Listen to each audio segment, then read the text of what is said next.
Ay siya, lumarga ka na nga laang tanda at napahiya na ako. Ayaw ko ng longganisa mo. Palibasa kasi simbantot mo ang tinda mo kaya pinagdadamot mo. May araw ka rin sa akin, Islaw. Iba akong maningil ng pautang. Tarages, aswang nga ang hinayupak na matandang yon, mga pamangkin. Akalain nyo'y tinaga ko ang huklubang yon pero hindi tinablan na ring tabak ko. Pagkatapos Uchong, anong nangyari? Tanong naman ni Gabo. Galit na galit ang animal sa akin. Binantaan ako, Gabo. Uubusin daw nila ang lahi natin. Kitang-kita ko na mula ang mga mata ng matandang yon dahil sa ginawa kong pagtaga sa kanya. Pero kakaiba ang lakas ng huklubang iyon dahil nagawa niya akong ibalibag ng malakas. Mabuti na lamang at nakatakas ako. Muntik na nila akong kuyugin. May mga aswang talaga na natuto ng makibagay sa mabilis na pagbabago ng mundo, kung saan ay mas malaya na silang nakikisalamuha at nakakapagasik ng lagim sa mga mamamayan ng hindi natin masyadong napapansin at namamalayan. Kaibigan, isa ka rin ba sa sarap na sarap sa pag-uulam ng longganisa? Pues, sigurado ka ba kung saan gawa ang nilalantakan mong produkto? Nasisiguro mo ba na gawa talaga yan sa karne ng hayop? O baka nayari yan gamit ang napaka-espesyal na sangkap? Magandang araw mga ka-DM. Ang kwentong tampok natin ngayon ay kwento ni Gabo. Hindi nito tunay na pangalan. Karanasan nila itong magkapatid na si Guido taong 1998 sa kanilang probinsya sa isang isla ng Katagalugan. Nang panahong nakikitira pa lamang sila magkapatid sa pamilya ng Chong Islaw nila dahil parehas nang namatay ang mga magulang nila sa karumal-dumal na paraan sa probinsya nila sa Kabisayaan. Ang kanilang Chong Islaw na adik sa pag-iinom ng lambanog kada umuuwi galing sa paglaot sa karagatan. Sa katunayan ay alkoholik na ito't nanginginig ang kalamnan kapag hindi nasasayaran ng espiritu ng alak ang kanyang katawan. Wala din itong pinipiling pulutan, lalo na ang longganisa ni Manang Ising. Ang asawa naman nitong si Tiang Melba ay palagi na lamang asartalo sa lasinggero nitong asawa. Buntis pa naman iyon at nagkataong naglilihi sa pang-anim nilang anak. Malasa naman ang longganisa ni Manang Ising at may kakaibang linamnam. Sa katunayan ay sa lahat ng mga gumagawa ng longganisa sa isla nila ay ang longganisa nito ang pinakamasarap. Salta lamang ito sa kanilang lugar. Ilang buwan pa lamang ang nakakalipas kasama ang ilang kamag-anak nito at ang anak nitong si Nestor na nagtatrabaho daw sa punerarya sa Kabayanan. Katakataka lamang na pinili ng mga yon na magtayo ng mga bahay sa bandang dungos na bahagi na ng kanilang isla kung saan malayong-malayo sa karamihan. Nakakapagtaka rin na sa tuwing takip silim nagtitinda ang matanda dahil katuwiran nito ay sa umaga raw nila ginagawang itinitinda nitong longganisa. Ay, Manang Ising, pagbilhan mo nga ako ng isang taling longganisa. Isang takip silim ay tawag muli ni Mang Islaw sa matanda dahil wala namang mapupulutan ng kainuman nitong si Mang Pilo. Bili o utang? Siyempre, utang muna, Manang Ising. Ari naman parang hindi babayaran. Hoy, Islaw, mahaba-haba na kaya ang listahan mo sa akin. Ibahin mo ako, lalaki, dahil iba akong maningil ng pautang. Napakamot naman si Mang Islaw dahil sa pagiging taklesa ni Manang Ising. May pagkaparangka pala ang bunganga ng masungit na matanda. Ay siya, lumarga ka na nga laang tanda at napahiya na ako. Ayaw ko na ng longganisa mo. Palibasa ay kasimbantot mo ang tinda mo kaya pinagdadamot mo. Bira agad dito ni Mang Islaw dahil napahiya. Nasuklian naman ng matalim na tingin ni Manang Ising. Ay, ano pang tinitingin-tingin mo dyan, tanda? Ay, tsupi na. Layas na dahil nasira mo na ang gabi ko. Ay, napakadamot mo naman pala. May araw ka rin sa akin, Islaw. Ay siya, hindi ako natatakot sa iyo. Kahit magtulong-tulong pa kayo ng buong angkan mo, pangit na hukluban. Bulyaw muli dito ni Mang Islaw dahil totoong napahiya ito sa kumparing kainuman. Lalayas na sana ang matanda nang biglang lumabas ng bahay si Aling Melba at malakas na binatukan ng asawa. Puro ka talaga kalakuhan, Islaw. Alam mo ba noong isang araw ko pa hinihintay ang si Manang Ising dahil gustong-gusto kong kumain ng longganisa niya. Nanlaki tuloy ang butas ng ilong ni Mang Islaw dahil sa sinabi ng asawa. Huwag mong sabihin sa longganisa ng huklobang yan ka naglilihi, Melba. Dami mo naman pwedeng paglihihan. Bakit sa longganisa pa? Oh, ngayon, anong problema mo dyan, Islaw? Ikaw ba ang naglilihi, ha? Palibhasa kasi puro kasarap, tapos sa akin na ang hirap. Napakamot na lamang muli sa ulo si Mang Islaw. Dahil sa narinig naman ng matanda na buntis nga si Aling Melba, ay gumuhit ang kakaibang ngisi sa labi nito. Sinasabi ko na nga ba't buntis ka, iha? Tama ang sapanta ko. Iba kasi ang bango mo. Ha? Ano kanyo, Manang Ising? Wala naman, iha. Ika ko'y mabango itong longganisa ko. Halata ka ako na buntis ka dahil ibang hugis ng balakang mo. Ano naman kung buntis ang asawa ko, tanda? Lumayas ka na nga dahil baka magbuka pang longganisa ang anak ko. Banat at singit namang muli ni Mang Islaw. Sa puntong iyon ay gigil na tuloy itong binatukan ng asawa. Ikaw ang lumayas, Islaw, dahil sawang-sawa na ako sa gabi-gabing pag-inom mo. Kulang na lamang ay maging pabrika ng alak ang bituka mo. Bubulong-bulong naman si Mang Islaw dahil siya naman ang nakita ng asawa. Nagdadabog itong tumayo at tangkang aalis. At saan ka na naman pupuntang damuho ka? Diyan sa kanto. Maghahanap ng tahimik na mundo. Yung malayong malayo sa bunganga mo. Lumayas ka na at huwag ka nang babalik pang buwisit ka. Sinabayan naman ng magkumpare ang pagdadakdak ni Aling Melba. Umuusok naman ang ilong ng huli sa matinding galit sa asawa. Pagkaalis ni Mang Islaw ay saka lamang muling napagtuunan ng pansin ni Aling Melba si Manang Ising. Nang sandaling yun ay napansin naman ni Gibo ang matinding pagkakatitig ng matanda sa impis pang tiyan ng kanyang tiyahin. Kakaiba rin ang ngisi sa maitim nitong labi. Pailalim din kung tumingin ito sa kanya. Pagpasensyahan niyo na po, Manang Ising, ang inasal ng asawa ko. Huwag mo nang alalahanin yun, iha. Huwag ka ring magalit dahil makakasama lamang yan sa dinadala mo. Heto ang 2 tali ng longganisa ko para sa iyo. Para mas maging masarap. Masiglayang sanggol mo. Hindi naman pansin ni Aling Melba ang simpleng pagngisi ng matanda dahil natuwa ito sa ibinibigay nitong grasya. Naku, hindi ho ba kayong malulugi niyan, Manang Ising? Hindi naman, iha. Para sa iyo talaga yan dahil natuwa ko na ang longganisa ko palang pinaglilihan mo. Matamis namang napangiti si Aling Melba. Halata rin sa mata nito ang pagkatakam sa amoy ng hawak nitong longganisa. Salamat ho, Manang. Ang bait niyo po pala. Walang kaso, iha. Basta kainin mo lamang ang longganisa ko at sa ibang araw ay dadalhan pa kitang muli. Naku, talaga ho ba, Manang Ising? Naku, maraming salamat ho talaga. Hindi ko ho yan tatanggihan. Pangingislap muli ng mata ng kanyang tiyahin. Kaya lamang ay humiling ang matanda na kung pwede raw bang mahubakan kahit saglit lamang ang tiyan nito. Hindi lang natuloy iyon dahil inangilan ito ng aso nilang si Bantay. Galit na tinitigan naman ng matanda ang aso at susukot-sukot na nagtago. Hindi pa sana aalis ang matanda nang magpaalam na ang kanyang tiyang Melba na iluluto pa raw nito ang longganisa dahil hindi na ito kayang pigilan ang pagkatakam sa amoy niyon. Napilitan namang umalis ang matanda ngunit nagpaalam na babalik ito sa ibang araw. Kapansin-pansin rin na muli siya nitong sinipat ng pailalim ngunit mabalasik na tingin. Parang pamilyar sa kanya ang mukha ng matanda pero hindi niya matandaan kung saan niya ito nakita. Inutusan din siya ng kanyang tiyang Melba na magparingas ng apoy sa kalan at nang maumpisa na raw nitong iluto ang pinaglilihan nitong longganisa. Kumakanta-kanta pa ang kanyang tiyahin habang niluluto iyon. Amoy na amoy naman ni Gabo ang mabangong aroma ng piniprito nitong longganisa. Sa sarap nga ng amoy niyon ay nakakagutom nga talaga. Pagkaluto ay sabik na ngang nilantakan ng kanyang tiyahin ng longganisa at sa pagkamangha ni Gabo ay halos maubos nito yon. Tinirhan lamang sila nito ng tig-1 piraso. Kinuha kaagad ni Gabo ang para sa kanya dahil baka grasya na ay maging bato pa.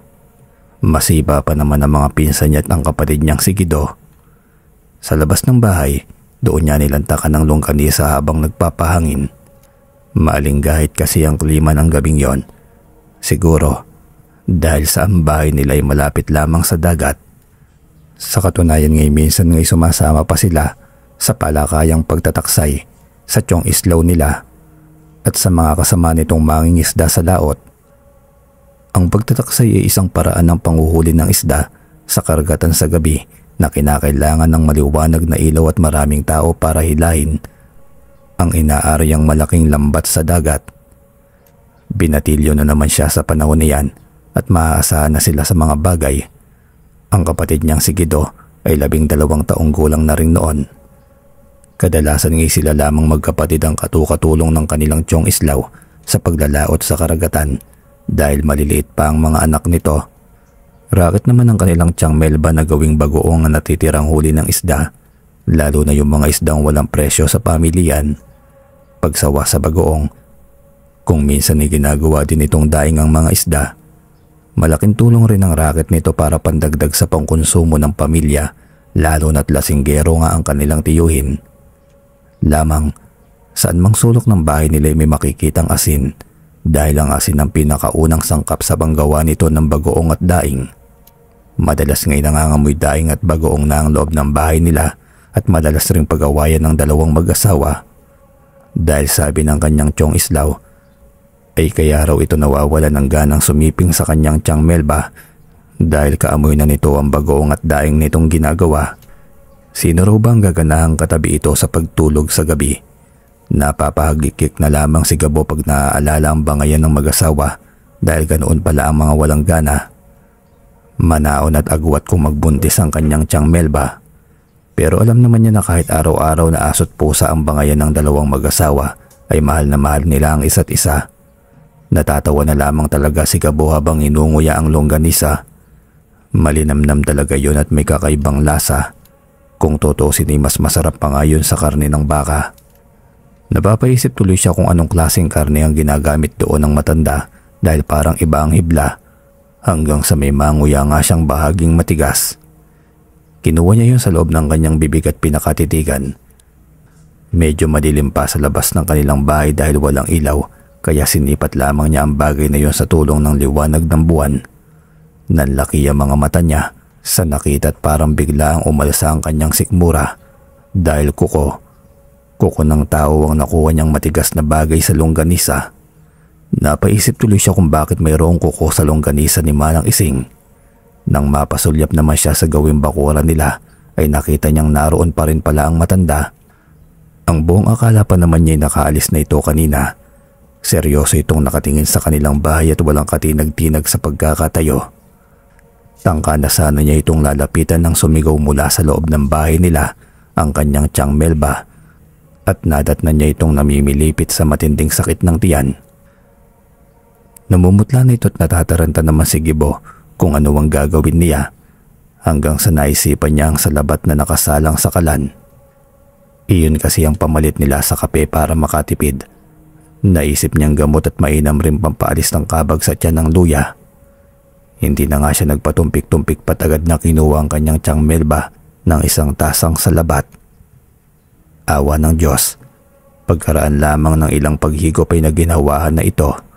Lamang ay nakaamoy si Gibo ng mabantot na halimuyak. Biglaan tuloy bumusangot ang kanyang pagmumuka. Tatawa-tawa naman ang kanyang tiyang Melba ng kanyang titigan. Alam ni Gabo na ito ang nagpasabog ng masamang hangin. Siguro'y nasobrahan lamang ito sa kinaing longganisa kanina dahilan para sumakit ang tiyan nito. Pasensya ka na pamangkin, hindi ko napigilan. Sabay hagik-gik pa nito. Nakitawa na lamang din si Gabo pero kinabahan talaga siya ng gusto. Akala niya kung napapano na ang kanyang tiyahin kanina. Ngunit natigilan sila nang may marinig na kakaibang huni ng ibon sa labas. Kasunod na ng malulutong na pagmumura ng kanyang tiyahin at ang pasalyang pagbubukas ng kanilang pintuan. Inaaswang na kayo rito, panay pa ang tawanan yung dalawa. Bungad ni Mang Islaw sa kanila. Nangunot naman ang noo nilang magtiya sa sinabi nito matapos magkatinginan. Ano bang sinasabi mong aswang, Islaw? May itim na ibon sa labas. Ibong tiktik. Hindi niyo ba naririnig? Anito ngunit sumisinok naman sa pagsasalita at pagiray-giray pa sa pagkakatayo. Halatang nasobrahan na naman ito sa pag-inom ng lambanog. Ayan, palibhasa kasi tumok ka na naman sa kalasingan, Islaw. Kaya kung ano-ano na lamang ang pinagsasasabi mo. Nagdidiliryo ka na naman, magaling na lalaki. Bulyaw dito ng kanyang tiyahin kasabay ang malakas na pagbatok nito sa asawa na tuluyan na nga nitong kinatulog. Bagay sa iyo yan, ungas. Maiging at hindi pa kita tuluyang pinatahimik, buiset. Pagdadabog ng kanyang tiyahin sabay pasok noon sa kanilang kwarto. Napangisi naman si Gabo dahil panigurado ang outside de kulambunan naman ang kalalabasan ng kanyang tiyong Islaw ngayong gabi. Nangingiti din siya ng pasimple dahil pihadong kung mananahimik sa pamamahay nila ay milagro ng may tuturing. Kung sa bagay ay sanayan lamang naman ang lahat. Kinabukasan, maaga pa lamang ilaman na si Gabo at Gido ng dalampasigan. Bakasyon kasi ng panahong yun kaya katukatulong sila ng kanilang tiyong Islaw sa pag-aarya ng lambat sa dagat. Seryoso nilang hinahayuma ang mga butas ng lambat nang may nagtatalong mag-asawa ang dumaan ng dalampasigan. Inginuso iyon sa kanya ni Gido at impit silang nagkahagikgikan dahil ultimo sa dalampasigan pala'y hindi pa rin ligtas sa mga tainga nila sa nagbabangayang mag-asawa. Sinasabi ko nang huwag na huwag ka nang mangungutang ng longganisa sa matandang yon. Ang tigas ng ulo mo, Auring. Baka chismis lang naman yun, Prido. Gusto lang naman siguro nilang siraan si Manang Ising. Ewan ko sa iyo, Auring. Hindi ka na nadala. Hindi mo ba naalala na muntikan ng maagasan ng bunso natin dahil sa matandang yon? Aswang ang huklubang yon, Auring. Kaya itapon mo ng longganisang yan dahil hindi natin alam kung saan gawa yan. Pero sayang naman ito, Prido. At isa pa'y bawal magtapon ng grasya, hindi ba? Utang na nga lang ito eh. Saka wala pa namang patunay na aswang nga si Manang Ising at... Ngunit galit na hinablot ng lalaki yung longganisa at walang hinayang na itinapon yun sa buhangin. Wala akong pakialam kung bili yan o utang. Basta wag na wag kang kukuha ng longganisa sa matandang yon kung ayaw mong mag-away tayo. Sabay banat nun ng alis at iniwanang mangiyak-ngiyak ang asawa nito. Nagkatingin na naman ang magkapatid dahil sa nalaman. Sa katunayan ay ngayon lamang nila narinig ang chismis na aswang pala si Manang Ising. Totoo kaya yun, kuya? Hindi maihuwasang tanong ni Gido na nanlalaki ang mga mata at nakahawak ka agad sa tiyan nito na para bang agad na rimarim. Ewan ko, bunso, mali ko. Pero parang nahulaan niya na ang tumatakbo sa isipan ng kapatid ng oras na yon. Nandidirito sa kinaing longganisa kagabi sa isiping baka aswang nga si Manang Ising. Kuya, kung aswang si Manang Ising, palagay mo saan kaya gawa ang itinitinda niyang longganisa? Sinasabi na nga ba niya at yun ang iniisip ng kanyang kapatid. Sa bagay na yon ay natigilan na rin si Gabo at panandali ang hindi nakasagot. Baka naman chismis lang yun, bunso. Pero hindi rin niya maiwasang maalala ang nakuha niyang kuko ng tao kagabi sa malinamnam nitong longganisa. Sa naalala niya parang gusto na rin niyang masuka. Pinigilan lamang niya ang sarili pero paano nga kaya kung totoong aswang ang matanda? Halika, kuya, alamin natin. Dagli ang akit sa kanya ng kapatid.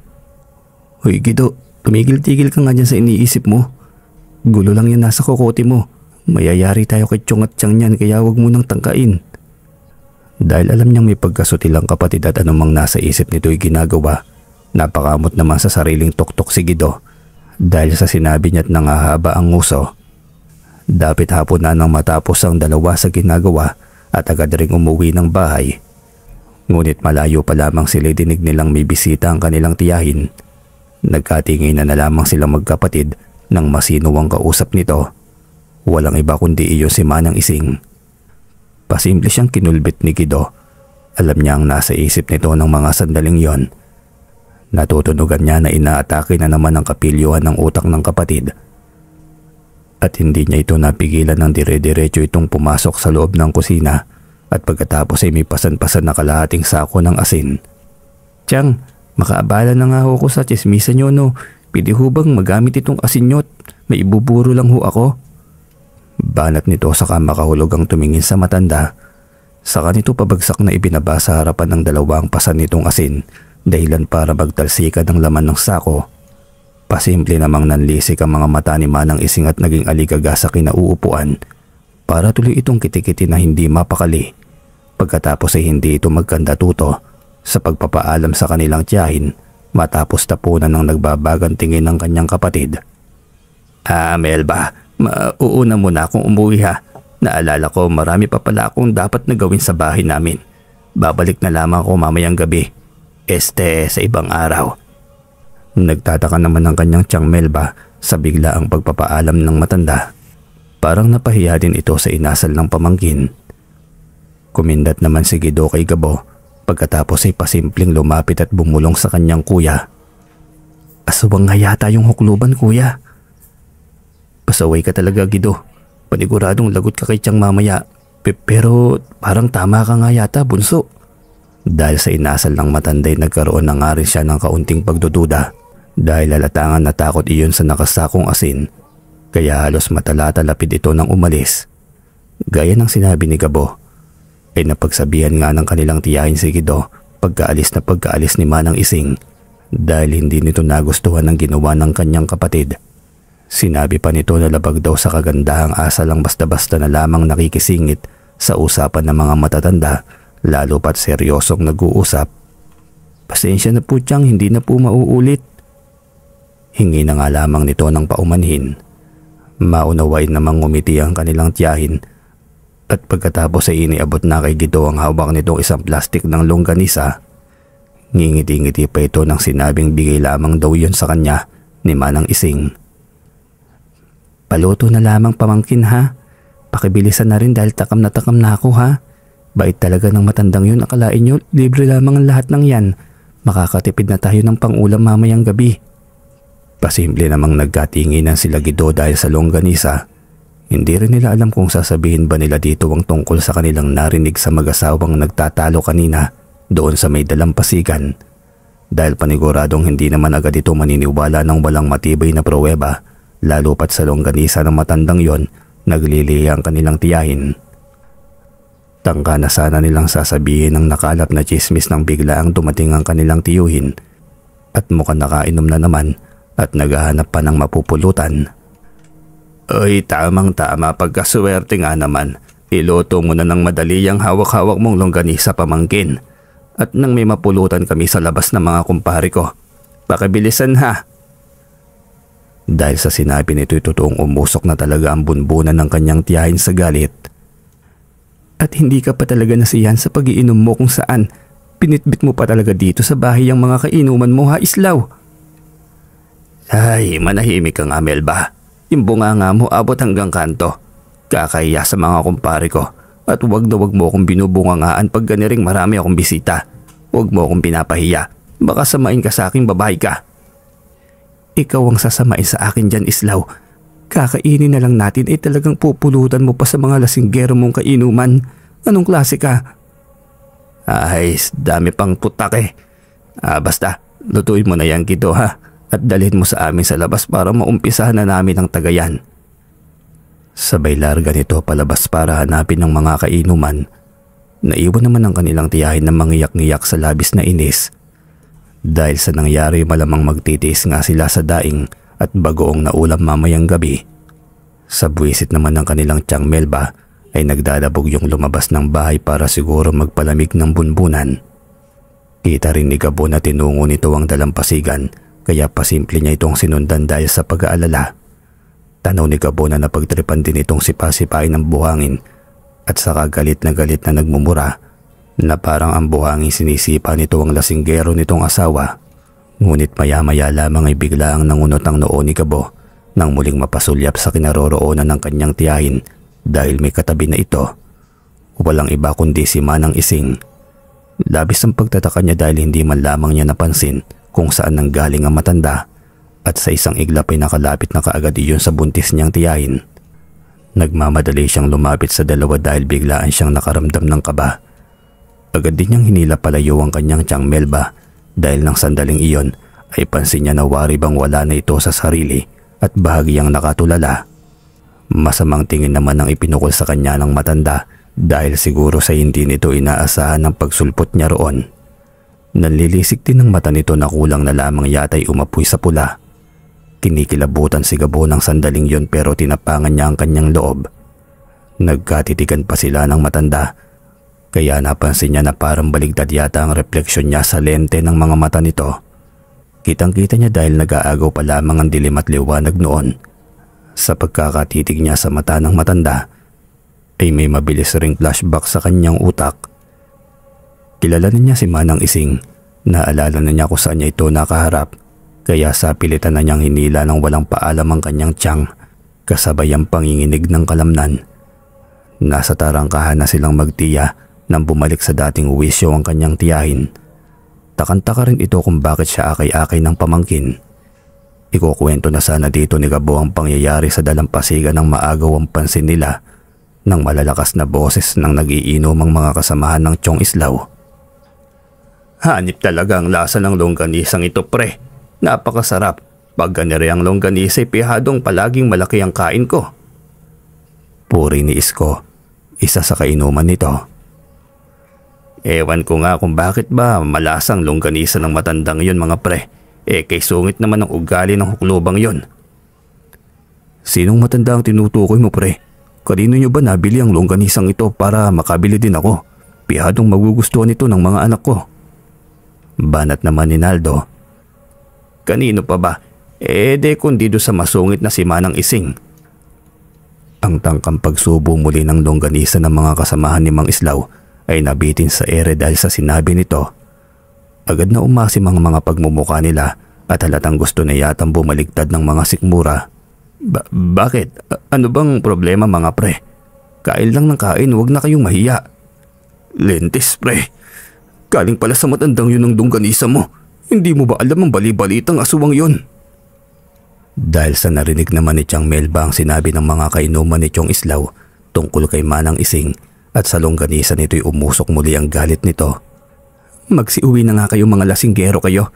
Pati buhay ng iba'y pinapakilaman pa ninyo. Nagkakalat pa kayo ng balitang hindi naman totoo. Hala, uwi na bago pa kayo haribasin itong kutsilyo kung mga damuho kayo. Wala kayong magawang matino. Panay naman ang awat ni Gabo sa tiyahin ng mga oras na yon dahil talagang napuno na ito sa mga lasinggerong kabarkada ng kanyang tiyuhin. Nahagilap pa nito ang nakasoksok na kutsilyo sa dingding na ginamit nito sa pagbibiyak ng daing at iniamba sa mga lasing. Nagpulasa naman ang takbo ang mga yon pauwi ng kani-kanilang mga bahay. Ang kanyang Chong Islaw naman ay nakitakbo rin palayo dahil kita nito na galit ang asawa. Mga buwiset! Mga lasinggero na nga, mga chismoso pa. Patuloy nitong panggagalaiti sa galit. Si Gabo naman ay nananatiling kinakalma ang tiyahin. Nagdadalawang isip na rin siya kung sasabihin pa ba dito ang nangyari sa dalampasigan kanina. Inakit na lamang niya ang tiyahin papasok ng bahay para pakalmahin dahil laganap na ang dilim. Kaya lamang ay may bulto ng tao na nahagilap ang kanyang mata. Nang pagpasok ng kanilang bahay, si Manang Ising muli iyon. At nagawa pa pala silang sundan ng matandang yun hanggang sa bahay nila. Pagkapasok sa bahay ay agarang isinarado ni Gabo ang kanilang pintuan at bintana at siniguradong nakakandado iyon. Malamang kasi na magpapalipas na lang sa ibang bahay ng magdamag ang kanyang tiyuhin dahil sa takot sa asawa. Dakong hating gabi na siguro yun ang maalimpungatan si Gabo dahil ramdam niyang na para bang may kakaibang nangyayari sa labas. Panay rin ang pag-alulong ng aso nilang si Bantay. Minarinig din siyang para bang nagkukutkot sa labas ng kanilang bintana, lalo na sa tapat ng bintana ng kanyang Chang Melba. Nakakarinig pa siya ng malalalim na mga paghinga. Patiyad siyang bumaba ng higaan at pasimpleng sumilip sa butas. Ngunit muntik na siyang mapahiyaw nang magkatitigan sila ng pulang-pula at nanlilisik na mga mata ng isang nakakatakot na nilalang doon sa labas.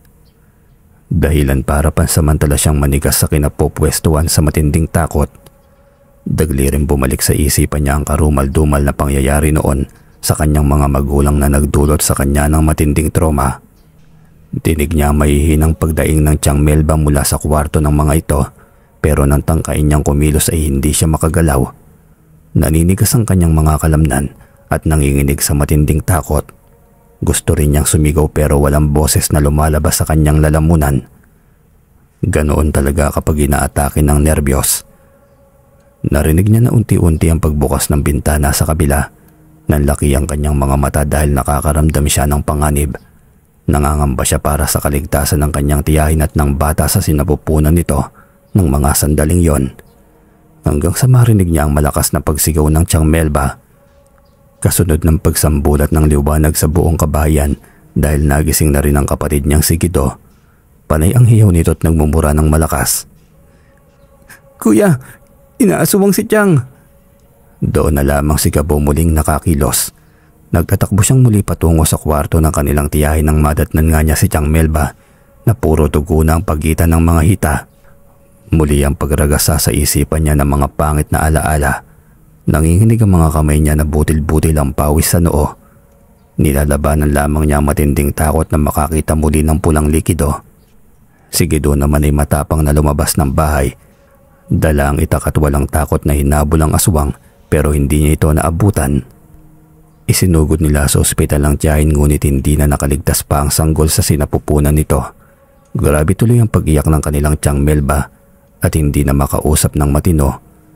Kinabukasan na umuwi ang kanilang Tiyong Islaw. Labis pa nga itong nagtataka dahil hindi ito sinalubong ng maingay na bunganga ng asawa. Ni wala itong kaalam-alam sa nangyari kagabi. Ikinuwento lamang ni Guido dito ang buong pangyayari. "Lintik laang ang walang ganti. Humanda ang asubang na yan at siyang tatadtarin ko ng pinong-pino at gagawin kong sahog ng longganisa niya." Anito na nanggagaliiti sa galit. Kinuha niya ang kanyang tabak at saka nagmamadaling lumabas ng bahay. Pero bago magdilim ay bumalik itong namumutla at para bang takot na takot. "Taragis naman, asumang nga ang hinayupak na matandang yun mga pamangkin. Akalain niyo bang tinaga ko ang huklubang yun pero hindi tinabla na rin tabak ko?" Nagkatingi na naman si Gabo at Guido sa sinabi ng kanyang tiyuhin. "Pagkatapos Suchong, ano hong nangyari?" "Galit na galit ang animal sa akin. Binantaan ako, Gabo. Uubusin daw nila ang lahi natin.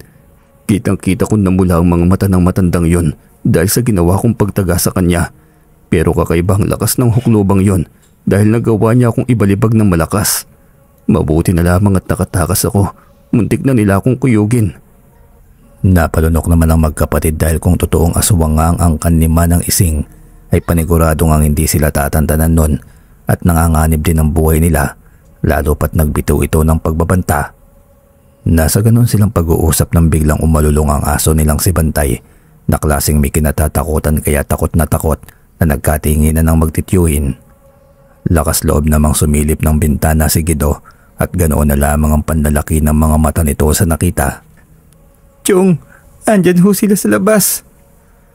Muling nagkatinginan ang tatlong magtityuhin at tarantang sinarahan ng kanilang mga bintana at pinto. "Anak ng putakte, bakit ang aga naman? May liwanag pa." Panginginig ng kalamnan nito. Nagulat pa sila nang may tatlong katok na narinig sa pintuan.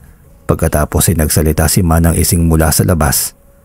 Malalim iyon at malagong.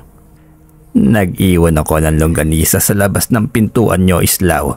Dahil paniguradong mamayang pagsikat ng liwanag ng buwan ay siguradong gugutumin ka."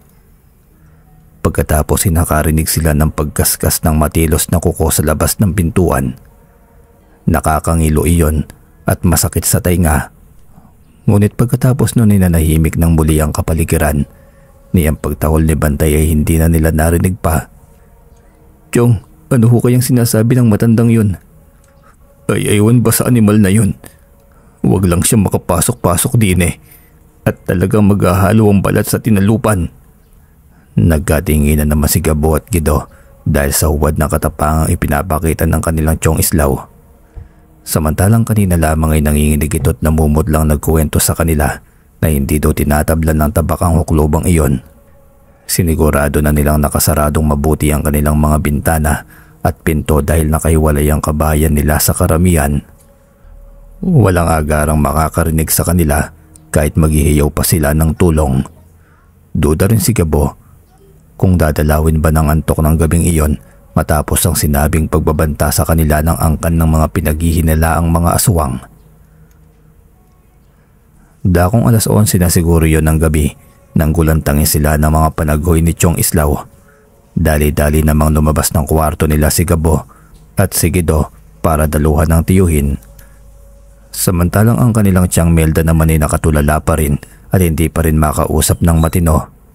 Nag-iiyakan naman ng mga anak nito dahil sa nakikitang kakaibang ikinikilos ng kanilang ama. Ang likod ko, pamangkin, ang sakit, parang mabibitak. Ang hapdi rin ng mga kasukasuhan ko parang sasabog. Hindi lang yon, dahil pati boses nito ay nag-iiba't unti-unting lumalagong. Tinutubuan rin ito ng mga itim at matitigas na balahibo sa buong katawan. Nagsisimulang magbaga ang mga mata at nangungulubot ang buka. Humahaba rin ang mga braso at binti. Nagsiksikan tuloy ang mga anak nito sa isang sulok sa labis na takot.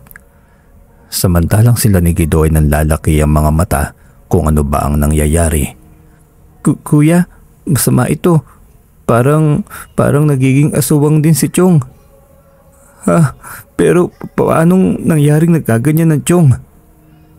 Pero bago pa makasagot si Guido ay nagpagulong-gulong nasa lapag ang kanilang tiyuhin at halos namimilipit sa sakit.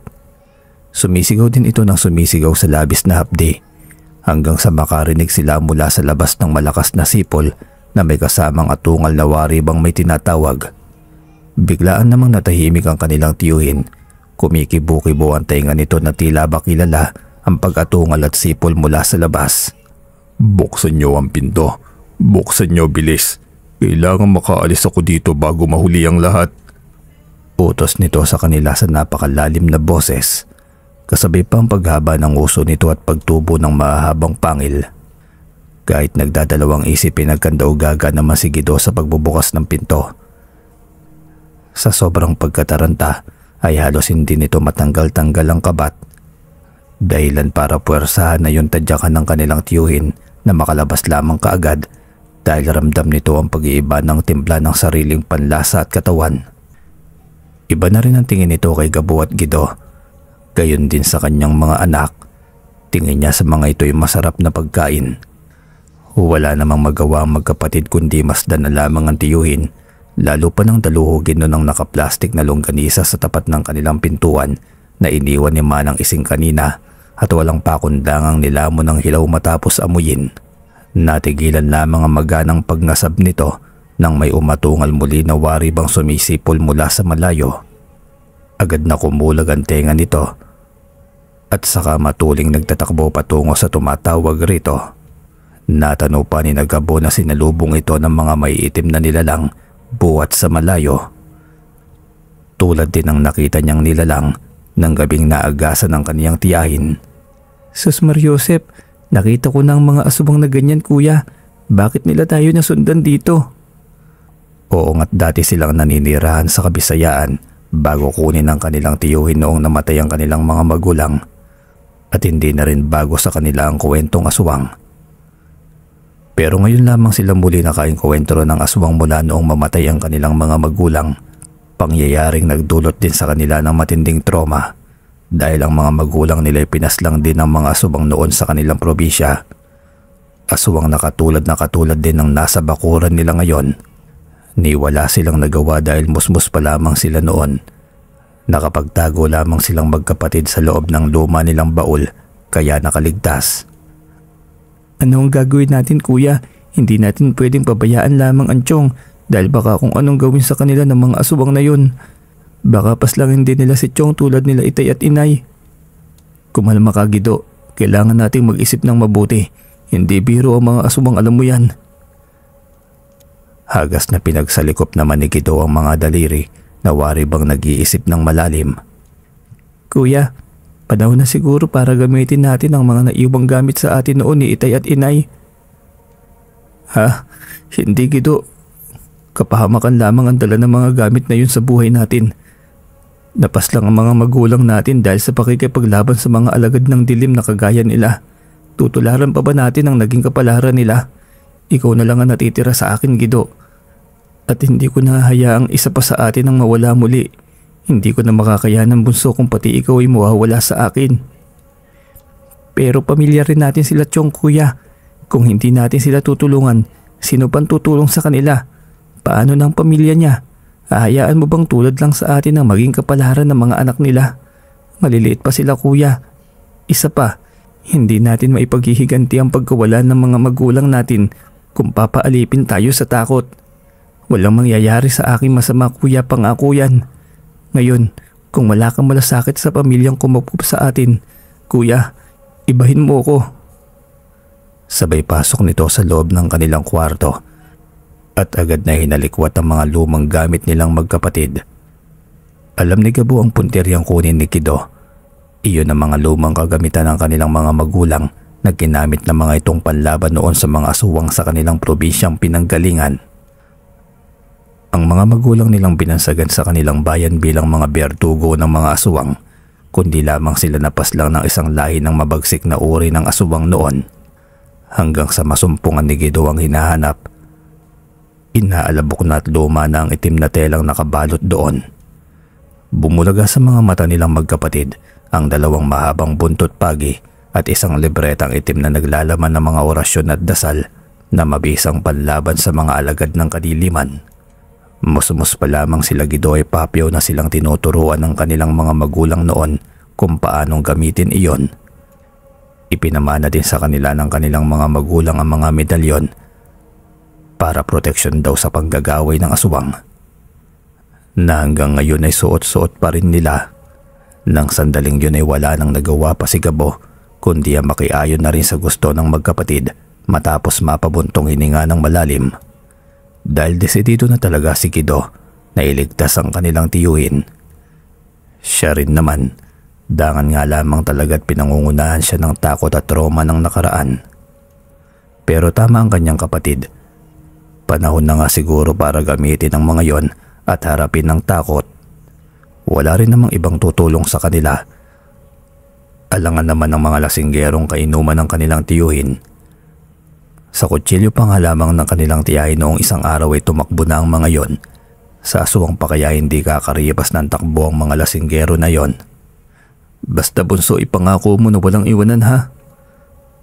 Hindi mo naman hahayaang may masamang mangyari sa akin, di ba kuya? Siyempre hindi. Hinding-hindi bunso, pangako. Napangiti naman si Guido dahil lang sandaling yun ay ramdam na ramdam niya ang pagmamahal ng kanyang kuya.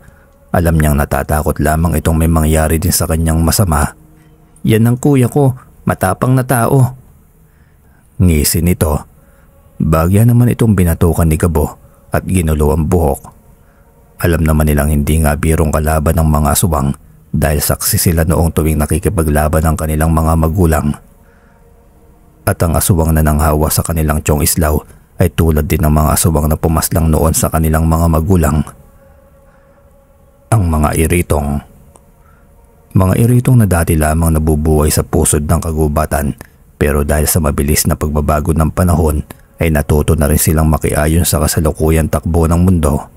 Malamang rin na hindi nagkataon lamang ang pagsalta ng mga aswang sa isla nila. Malakas ang kutob ni Gabo na silang magkapatid ang hinahabol at puntirya ng mga yon dahil sa pagkakapas lang ng kanilang magulang sa isang kauri ng mga ito dati. Alam nilang hindi titigil ang pamilyang iritong hanggat hindi rin sila napapaslang na magkapatid.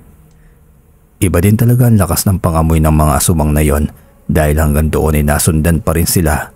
Nakamamangha rin ang galing ng pakikibagay at pakikiangkop nila sa pamumuhay ng karaniwang tao para hindi sila mapagduda ang mga aswang. Alam niya na uunahin ng mga itong manghawa ng pagkaaswang para dumami ang kanilang uri sa lugar na yon. At ang pagbebenta ng longganisa ang isang mabisang paraan para hindi agad mapansin ang unti-unti nilang paghahasik ng lagim. Kaya paniguradong hindi lamang ang kanilang tiyong islaw ang nasa kaparehas nitong sitwasyon ng sandaling iyon, kundi mayroon pang iba. Hindi naman ganoon kabilis ang pangahawa ng isang iritong na aswang. Unti-unti lamang iyong isasalin sa pamamagitan ng paulit-ulit na pagkain ng mga pagkain na hinahaluan nila ng kanilang laway. Alam niya dahil minsan nang nabanggitan tungkol doon ng namayapa niyang ama noong nabubuhay pa. Sinurit iwinasiwas nilang magkapatid ang hawak na buntot pagi sa hangin. Buo pa naman iyon tulad ng dati. Umahaginit din iyon sa bawat palo nilang ginagawa. Pero makaraan lamang ang ilang sandali ay muli silang nakarinig ng pagdaing. Nagmumula iyo sa kwarto ng kanilang tiyang Melba. Nagkatinginan silang magkapatid at kaagad na pinasok ang pinto. Nadat na nilang nagpapagulong-gulong sa lapag ang kanilang tiyahin at nagtututulo ang laway. Nanlilisik rin ang mga mata nito at humahaba ang mga bias. Tulad ng kanilang tiyong Islaw, ang kanilang tiyang Melba ay mukhang nahawahan rin ng pag-aaswang ng mga iritong. Marahil dahil iyon sa longganisang pinaglihihan nito. Lalo lamang tuloy nag-iyakan ng mga anak nito at nagsiksikan sa isang sulok. Alikaga naman si Gabo sa pagbubuklat ng libretang itim. Alam niyang may pahina doong makapagtuturo kung paano mapigilan ang pagiging asumang ng isang tao. Dahil minsan na niyang pinag-aralan ng tungkol doon. Si Guido naman ay itinali ang kanilang tiyang Melba gamit ang itim na tela para awatin sa patuloy na pagwawala at panlilisik ng mata. Maya-maya lamang ay nasumpungan na ni Gabo ang tumpak na orasyon at pumailan lang na sa mga tenga nila ang isang makapangyarihang dasal. El Dominum Sancto de Dios, the Spiritus Sancti, Tecum, Dominus de Spiritu, in hora mortis nortae. El Dominum Sancto de Dios, la Spiritus Sancti, Tecum Dominus de Spiritu in hora mortis nortae. Pero lalo lamang nagwala ang kanilang tiyahin at mas lalong naging mabagsik. Nang marinig ang binibigkas ni Gabong orasyon, sumisigaw rin iyon sa labis na sakit dahil gumagalaw ang mga kalamnan nito na parabang sasabog. Tiyang, labanan mo yan. Labanan mo ang halimaw na gustong umalipin sa iyo. Huwag ka magpapatalo. Sigaw din ni Guido, kasabay ang muling pagbigkas ng malakas na orasyon ni Gabo. Nakikipagbuno din siya sa kanyang tiyang Melba dahil napakalakas at nagpupumilit tumakas. El Benedictus, ora nobis la Sancta Maria, de Dominus Tecum. Tigilan mo yan. Tigilan mo. Buliyaw nito kay Gabo habang malakas na humihingal at naglalaway. Kasing pula din ang dugo ang nanlilisik nitong mga mata. In Dominus Patris, El Filii, El Spiritus Sancti. Amen. Pagkatapos masambit iyon ni Gabo ay nanghihinang bumulagta sa saigang kanilang tiyang Melba. Kasabay ang pagsusuka nito ng napakaitim na napakabahong likido.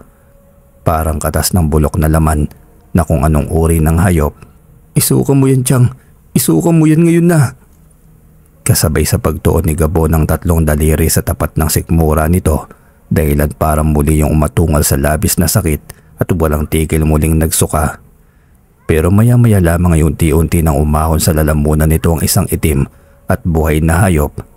Aakalain mong sisiw pero may buntot at balahibo. Tinangkapang tumakas pero mabilis na yung napisak ng paa ni Guido.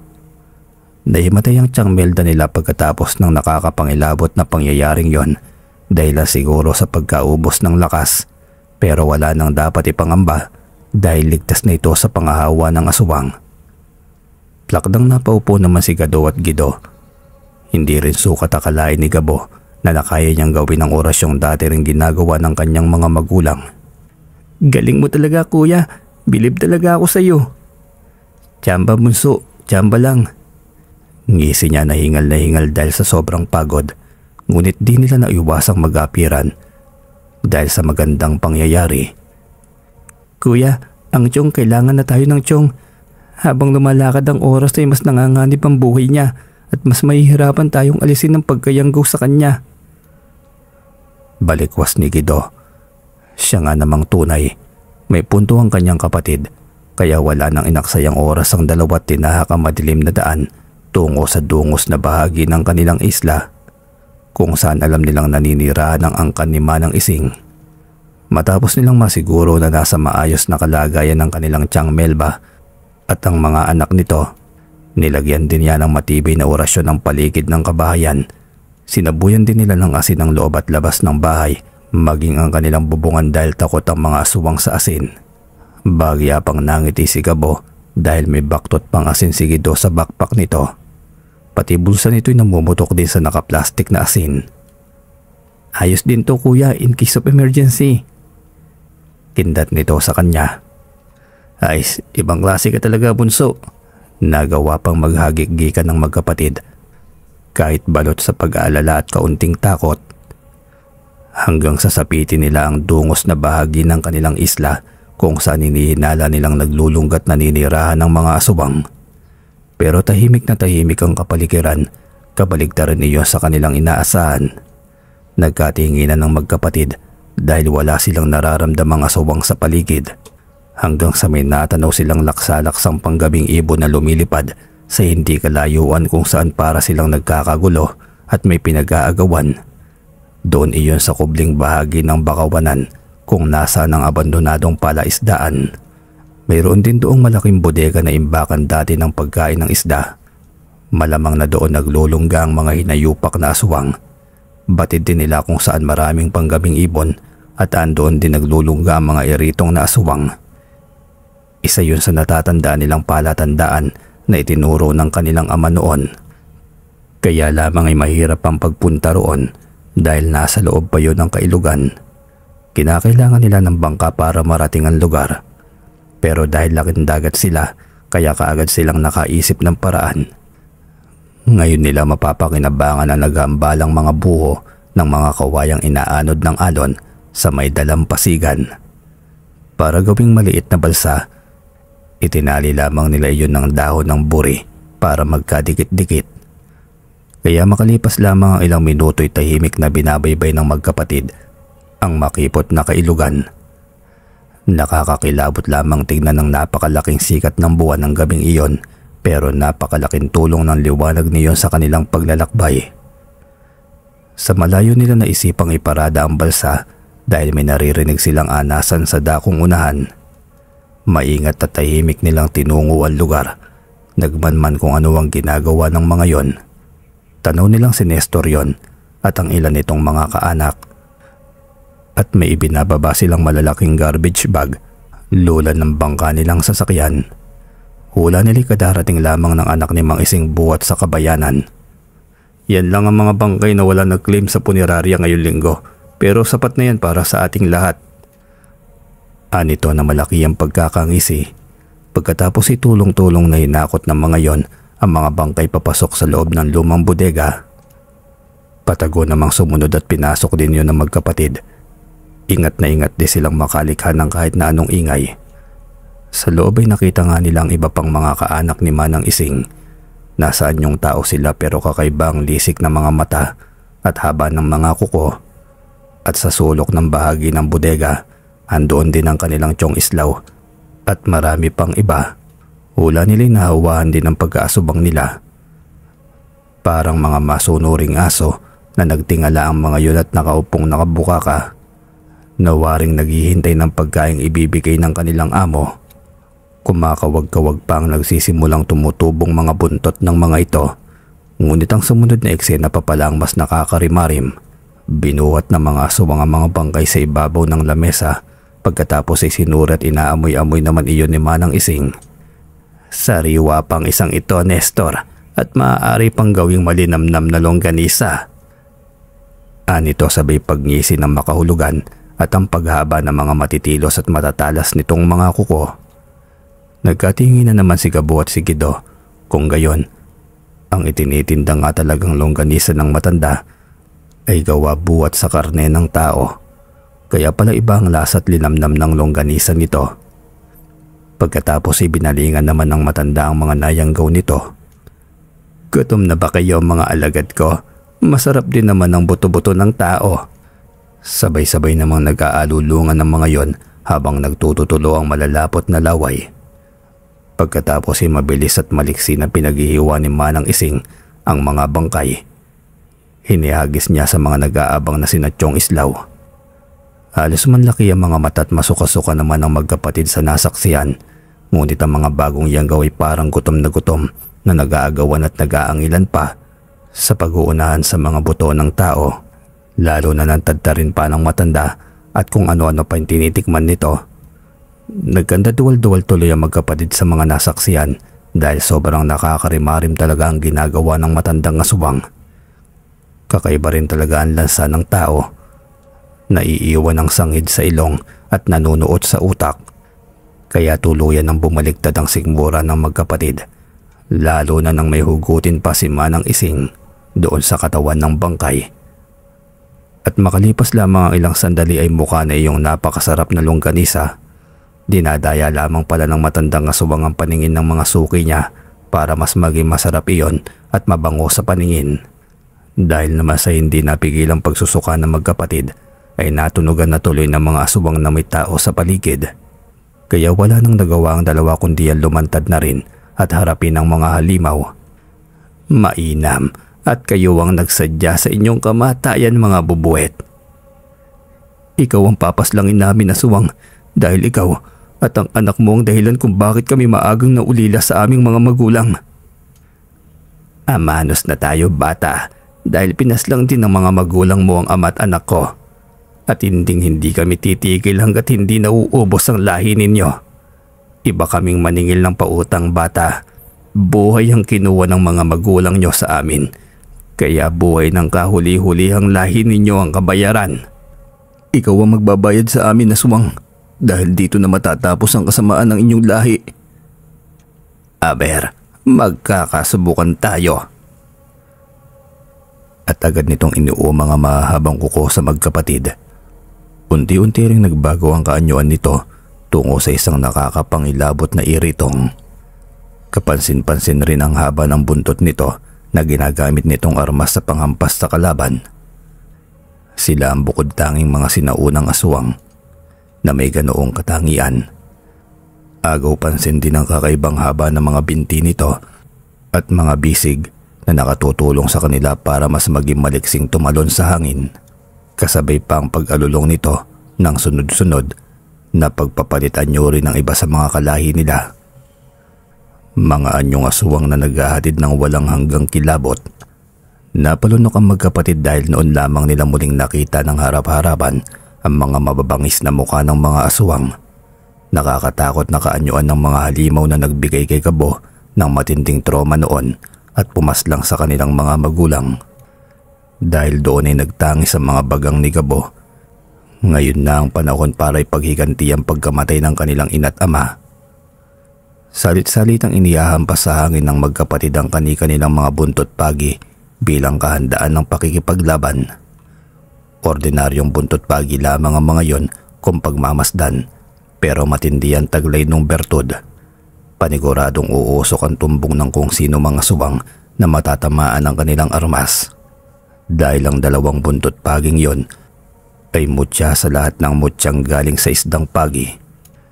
Isdang pagi na iisa ang katawan pero nagtataglay ng dalawang buntot na bibihira lamang kung likhain ng kalikasan. Mutya ng pagi na pinag-aagawan ng napakaraming antingero at mga albularyo para makamtan. Iyon ang mutyang minana nilang magkapatid sa kanilang mga magulang. Lapit mga halimaw, nang kayo naman ang aming masampulan. Hamon kaagad ni Kido sa mga aswang. Bagamat patpati ng katawan ay mababakas naman ang katapangan sa boses. Ikinainis naman iyon ng matandang aswang at umangil ng umangil. Kasabay na ang pag-iigpawan sa ere ng mga kauri nito. Sinalubong naman iyon ng magkapatid ng mga paghagupit at mga paghampas. Ano pat umaatungal sa sakit ng mga yon pag tinatamaan ang kanilang buntot pagi. Umaapoy-apoy iyon tuwing lalapat sa mga katawan ng mga iritong na aswang. Ngunit sa dami ng mga iritong na aswang ay totoong nahirapan ng magkapatid dahil baguhan pa lamang sila sa pakikipaglaban. Kadalasan ay tinatamaan rin sila ng pag-atake ng mga yon. Kay bibilis talaga nila at kay liliksi. Madali lamang din sa kanila magpalundag-lundag sa ere. Hampas dito, hampas doon na lamang ang ginagawa ng magkapatid. Ang mahalagay makatama sila at kahit papaano'y makapas lang. Panay din ang kalmot sa kanila ng mga aswang. Sobrang tatalas talaga ng mga kuko nila at kay tatalim. Mga hinayubak, pupulbusin ko kayong mga animal kayo.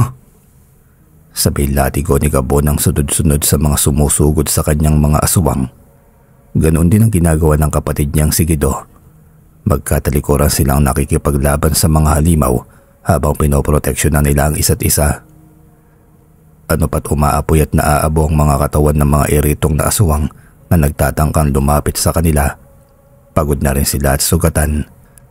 Ngunit nang tumagal ay nagkahiwalay silang magkapatid sa pakikipaglaban sa mga halimaw. Siya na ang kalaban ay si Manang Ising na, at si Guido na ang katunggali naman ay ang anak nitong si Nestor. Kaibahan sa mga pipitsuging mga kauri nila, di hamak na mas malakas ang mag-inang aswang. Sumising-asing rin ang mga yuntanda na uhaw ang mga ito sa kanilang mga dugo at laman. Galingan mo bata, dahil sa oras na makalingat kay gagawin kong longganisa ang atay at puso mo. Angil nito kay Gabo. Dinuraan naman niya ang aswang sa pangit nitong pagmumuka. Pweh, ang dami mong satsat. Siguraduhin mo munang huklubang kang aswang dahil pag ikaw ang napaslang ko, pati abo mo ihahatid ko sa impyerno. Bagay na lalong nagpaigting sa galit ng halimaw. Agad itong umigpaw sa hangin at pinuntirya ang kanyang lalamunan. Sinalubong naman iyon ni Gabo ng umuusok niyang buntot pagi, dahilan para pumalaho yun sa matinding sakit at napasubsob sa lupa. Binira din niya yun ng binira ng palo hanggang sa umusok ang katawan. Tangka na sana niyang kikitilan ang buhay ng iharang ng aswang na si Nestor ang sariling katawan nito para iligtas ang ina nitong aswang, dahilan para ito ang kanyang mapaslang. Umusok ang katawan nito at saglit lamang ay umapoy at nag-abo. Grabing pagkatungal naman ang pinakawalan ng halimaw na si Manang Ising dahil sa pagkakapaslang ni Gabo sa anak niya. Mas umapoy ang mga nanlilisik nitong mga mata at mas naging mabagsik. Bumubulong-bulong din yon sa hangin habang patuloy na umaatungal sa pighati. Hindi ako papayag na ganun lang yun bata. Pinaslang mo ng lahat ng mahalaga sa buhay ko. Kukunin ko rin yung mga taong importante sa iyo. Ewan ni Gabo, pero nang titigan niya ang mga mata ni Manang Ising ay para ba siyang biglang nanigas.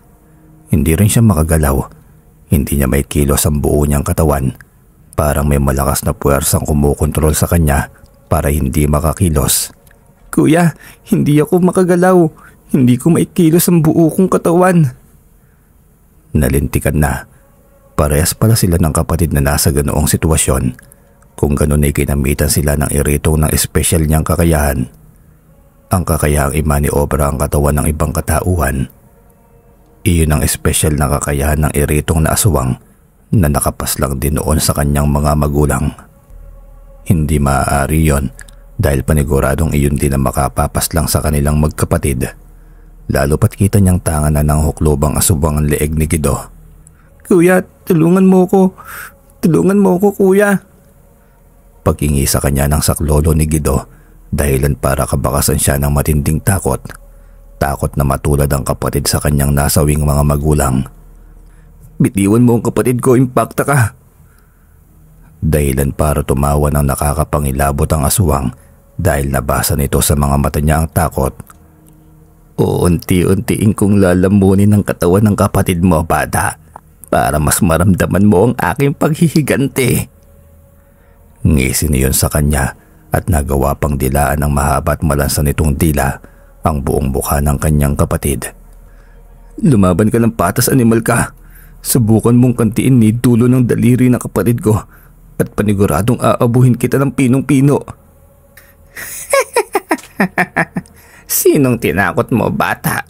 Niwala ka pa sa kalingkingan ng mga magulang mo. Sa palagay mo ba'y paano mo ko matatalo? Sa pagkakaalam ko'y ganitong-ganito ko rin niluray-luray ang katawan ng mga magulang mo. Naalala ko pa ang tamis ng kanilang mga dugo. Paniguradong ganun din ang lasa ng dugo ninyong magkapatid. Pero uunahin ko na ang kapatid mo para mas dama mo ang sakit. Mangyak-ngyak naman si Gabo nang maalalang muli ang nakaraang nagdulot ng matinding trauma sa kanya. Pagkatapos ay sumipol ng malakas ang matandang iritong. Parang sunod-sunurang asong naglapitan ng mga bago nitong nayanggaw, kasama na ang kanyang tiyong islaw. Naglalaway ang mga yun na parabang asong ulol. Bagamat nagsisimula ring tumubo ang mga palatandaan na anumang oras, sila'y magiging ganap na ring aswang. Mga alagad ko, ito nang tamang pagkakataon para ganap kayong maging kalahi ko. Sige na, para sa inyo ang isang ito. Lantakan niyo ang laman ng batang ito hanggang sa mamuti ang buto. Sabay hagis nito sa kapatid niyang si Guido sa gitna ng kulumpon ng mga bagong iyanggaw. Napasigaw naman si Gabo sa ginawa ng huklubang iritong. Ngunit gayon na lamang din ang pagkikisayan ng mga nilalang. Nang pagbagsak ni Guido sa gitna ng mga yon ay sumambulat din ang asing laman ng kanyang backpack. Parang nasaktang asong nagtakbuhan ng mga yon papalayo at ang iba pa'y tuluyan ng napuruan at nasawi. Ang kanilang Chong Islaw naman ay kita nilang humandusay din sa lupa ngunit nangihina. Tamo kuya, nakatulong nga ang asin ni Tiyang Melba. At nagawa pang kumindat sa kanya ng kapatid. Bagay na lalo namang ikinagalit ng halimaw na si Manang Ising. Humihingal yung tumalon sa ere para kubabawan si Guido at paslangin. Ibinuka ang malaking bibig at inilabas ang mahabang dilang pumupulupot sa leeg ng kapatid. Kikislig-kislig si Guido sa pagkaubos ng hangin. Samantalang si Gabo ay nananatiling sakop pa rin ng espesyal na kakayahan ng iritong. Nananatiling hindi niya maigalaw ang buo nitong katawan. Magdasal na kayo sa Diyos niyo mga hunghang dahil ito na ang inyong katapusan. Ngunit bago pa malagutan ng hininga si Guido ay umalingaw-ngaw na sa hangin ng isang makapangyarihang orasyon. Plata mata el lira, nos malos de espiritu terra, cruz vera patris satana, el dominus spiritus sancti de bena vivas. Tigilan mo yan bata, tigilan mo yan.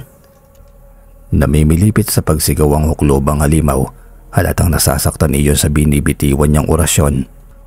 Nagsisimula na ring umusok ang buo nitong katawan, ngunit patuloy lamang sa pagdarasal si Gabo. Hanggang sa tuluyan na nga umupoy ang katawan niyon habang nagpapagulong-gulong sa lupa. Panay rin ang pag-atungal ng asubang sa labis na sakit at apdi. Umalingasaw tuloy ang mabahong halimuyak ng nasusunog nitong laman. Sa wakas ay naigalaw na rin ni Gabo ang buo niyang katawan at mabilis na nakalapit sa halimaw. Wala na rin siyang sinayang na sandali at gamit ang buntot pagi ay walang pakundangan niyang binigti ng mahigpit ang huklubang aswang. Hanggang sa tuluyang gumulong ang ulo nito sa mabuhanging lupa. Pagkatapos ay sumiklab ang buong katawan niyon at unti-unting naging abo. In Domine Patris, El Filii, El Spiritus Sancti. Amen. Kasabay ng pagdarasal niya ng pagtatapos ng makapangyarihang orasyon ay ang tuluyan ring pagkapuksa ng asubang na iritong. Makapangyarihang orasyon na buwat sa itim na libreta ng kanilang mga magulang na kanina lamang din niya kinabisado nang aksidente niyang nabuklat habang patungo sila roon. Mabuti na lamang at magaling siya sa pagmemorya. Akalain ba niyang iyon pala ang susi para mapas lang niya ang halimaw? Sumimoy rin ang napakalakas na hangin at tinangay sa kawalan ng abo niyon. Palatandaan lamang na lubusan na niyang natalo ang halimaw. Ang kanyang Chong Islaw naman ay nagpagulong-gulong rin sa lupa habang nakasapo sa kanyang tiyan at lalamunan. Samantalang ang kapatid niyang si Guido ay panandali ang nawala ng malay dulot ng pagkakasakal ng halimaw kanina. Maya-maya naman ay nagsuka ng mabahong likido ang kanyang Chong Islaw na para bang may nais kumawala sa kaibuturan nito. Tinuunan niya ng madiin ang sikmura ng tiyuhin kasabay ang orasyon. Muli ay kitang-kita ni Gabo ang pag-ahon ng binhi ng iritong na asubang sa lalamunan nito. Napakaitim at mabalahibo. Mahaba-haba rin ang buntot niyon, palatandaan lamang na malapit na sanang maging ganap na aswang ang kanyang Chong Islaw kung hindi pa naagapan. Nais pa nga yatang tumakas ng binhi ngunit kikil niyang pinisak gamit ang paa at siniguradong hindi na kailanman mabubuhay pa.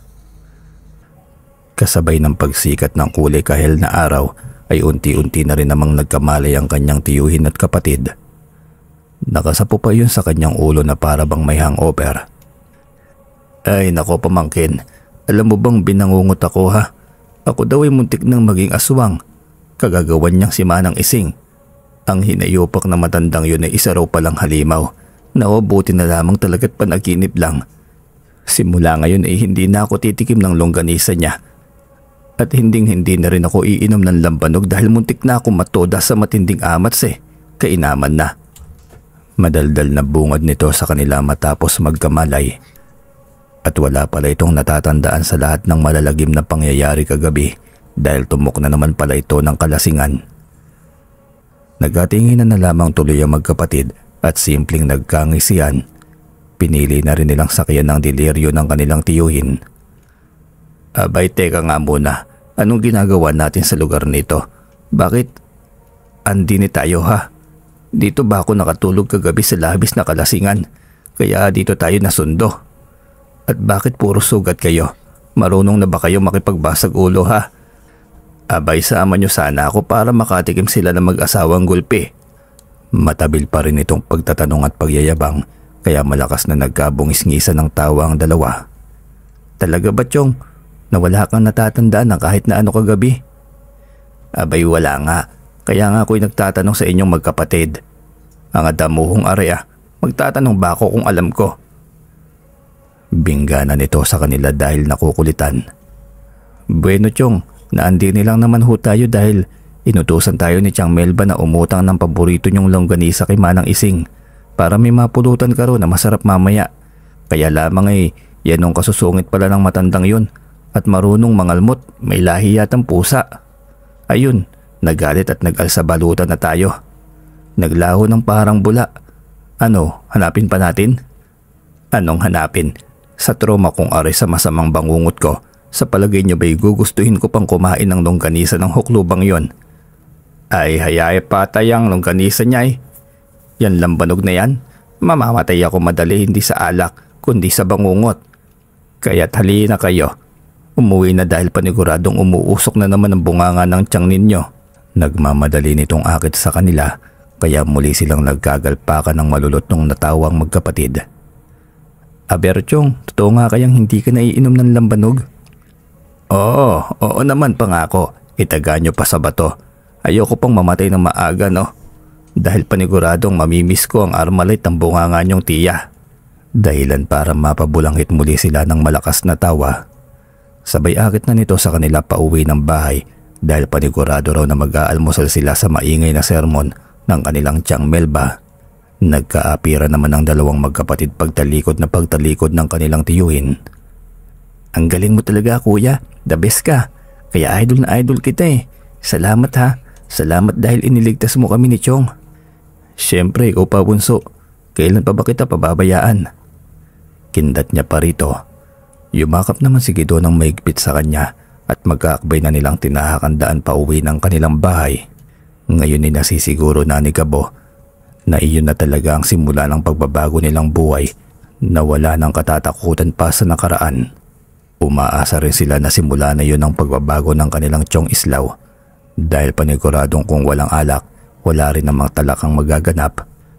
Ramdam din niya dahil sa pangyayaring yon ay mas lumalim pa ang relasyon nila ng kapatid na si Guido at ipinangako niyang gagawin ng lahat maprotektahan lamang ito. Tulad din ng ipinangako niya sa namayapang mga magulang noon. Ang kapatid ay kapatid at wala nang makapagbabago pa niyon. Mahal niya ito higit pa sa pagmamahal niya sa kanyang sarili at gagawin niya ang lahat masiguro lamang ang kaligtasan nito kahit iali pa niya ang sariling buhay. Ramdam niyang ganoon din si Guido sa kanya. Gaya rin ng pagmamahal niya sa tinuturing nilang kapamilya ngayon, ang mag-anak ng taong umaruga sa kanila. Ang pamilya ng kanilang Chong Islaw, naisip rin niyang gamitin na at huwag ipagkait ang kanilang kakayahan sa mga taong nangangailangan. Tulad din ng mga magulang niya noon na walang pagod sa pagtulong at paggawa ng kabutihan para labanan ang mga masasamang nilalang. Batid niyang marami pang mga tao ang nangangailangan ng kanilang tulong at abilidad. Nasisiguro din niyang ito pa lamang ang simula ng kanilang pakikipagsapalaran gamit ang kapangyarihan ng libretong itim. Ngunit matapang na siya.